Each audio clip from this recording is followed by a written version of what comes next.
আজকের সকালটা মাশাআল্লাহ অনেক বেশি সুন্দর ছিল। দেখে বোঝারই উপায় ছিল না যে এটা শীতের সকাল। আকাশটা একদম নীল সাদা মেঘে ভেসে বেড়াচ্ছিল। তো ঘুম থেকে উঠে এত সুন্দর একটা সকাল দেখে মনটা ভালো হয়ে গিয়েছিল। তো বাসি কাজকর্ম সেরে আমি আর আপনাদের ভাইয়া নিয়ে গেছিলাম বাবুদের স্কুলে। তো আমার মনে হয় যে এর থেকে সুন্দর মুহূর্ত আর কি হতে পারে। হাজব্যান্ড ওয়াইফ একসাথে মিলে যখন বেবিদের স্কুলে নিয়ে যাই, তো আমার মনে হয় যে লাইফের সেরা মুহূর্তগুলোর ভেতর এই মুহূর্তগুলো একটা। তো আমি দেরি না করে লোভ সামলাতে পারলাম না এত সুন্দর মুহূর্তকে ক্যাপচার করার। তো আজকের সকালের কিছু সুন্দর সুন্দর মুহূর্ত আমি ক্যাপচার করেছিলাম। তো আজকে এই ভিডিওর মাধ্যমে সেটাই শেয়ার করবো আপনাদের সাথে। তাহলে চলুন দেরি না করে ভিডিওটা শুরু করা যাক। আসসালামু আলাইকুম everyone, this is me Seema from my little page and welcome back to my new video. আশা করছি আপনারা যে যেখানেই আছেন অনেক বেশি ভালো আছেন এবং আমরাও ভালো আছি আলহামদুলিল্লাহ। তো এই যে একদম শুরু থেকে শুরু করছি ভিডিওটা। এটা আমি যখন বাসা থেকে বাবুদের নিয়ে বের হচ্ছিলাম তখনকার ভিডিও করেছিলাম। আকাশটা দেখে অনেক বেশি সুন্দর লাগছিল। ভিডিও করার লোক কোনো মতেই সামলাতে পারছিলাম না। অন্যদিন যখন আমি বেবিদের নিয়ে স্কুলে যাই তখন কিন্তু পুরো রাস্তায় কুয়াশাচ্ছন্ন থাকে আর আকাশটাও মেঘলা মেঘলা থাকে, কিন্তু আজকে দেখুন ওয়েদারটা অনেক বেশি সুন্দর ছিল।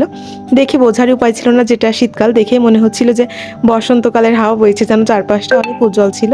এমন ফুরফুরে ওয়েদার থাকলে কিন্তু কাজকর্ম করতে মন বসে। আর যদি কুয়াশাচ্ছন্ন বা শীতকালে ওই যে আলসেমি একটা ভাব থাকে না, যদি মেঘাচ্ছন্ন থাকে অনেক বেশি কুয়াশা থাকে তাহলে ঠান্ডায় কিন্তু আলসেমিটা চেপে ধরে, তখন কিন্তু কাজকর্মে মন বসে না। কিন্তু শীতের সকালটা যদি এত সুন্দর হয় তাহলে তো কোনো কথাই নেই। তো আমি আমার ভিডিও করা বাদ দিয়ে বারবার আকাশের ভিডিও করছিলাম। দেখুন কত সুন্দর লাগছিল।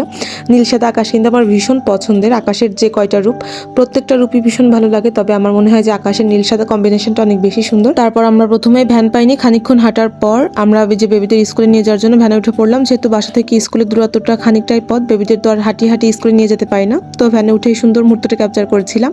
তখন আকাশটা অনেক বেশি সুন্দর লাগছিল। আর এই যে আমাদের নাভারণের রাস্তা এটা, আর এই রাস্তাটাকে কিন্তু যশোর বেনাপোলের মহাসড়ক বা হাইওয়েটা বলা হয়। দেখুন কত সুন্দর এই রাস্তাটা, অনেক বেশি সুন্দর। আর আকাশের সৌন্দর্যের জন্য রাস্তাটাকে আরো বেশি সুন্দর লাগছিল আজকে। তো তারপর দেখতে দেখতে যে আমরা স্কুলে চলে আসলাম। আর সে আরশ নাভারণের কিন্ডার গার্ডেন স্কুলে পড়ে।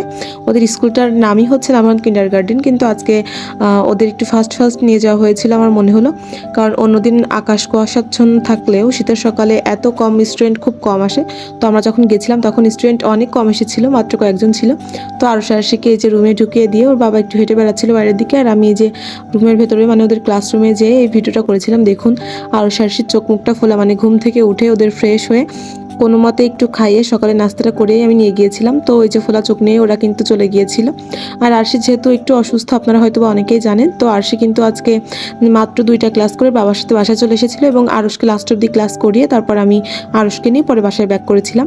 তো যখন অ্যাসেম্বলিটা করছিল আরশ আরশি এক্সারসাইজ করাচ্ছিল ওদের স্যার ম্যাম ওদেরকে, তখন আমি এই ছোট ভিডিওটা করেছিলাম এবং এরপরে যেহেতু আর কোনো ভিডিও করিনি সেজন্য আপনাদের দেখাতে পারছি না। তো যাই হোক, এই ভিডিওটা আপনাদের কেমন লাগলো অবশ্যই জানাবেন। দেখা হবে নেক্সট কোন নতুন ভিডিওতে। ভালো থাকবেন সকলে, আল্লাহ হাফেজ সবাইকে।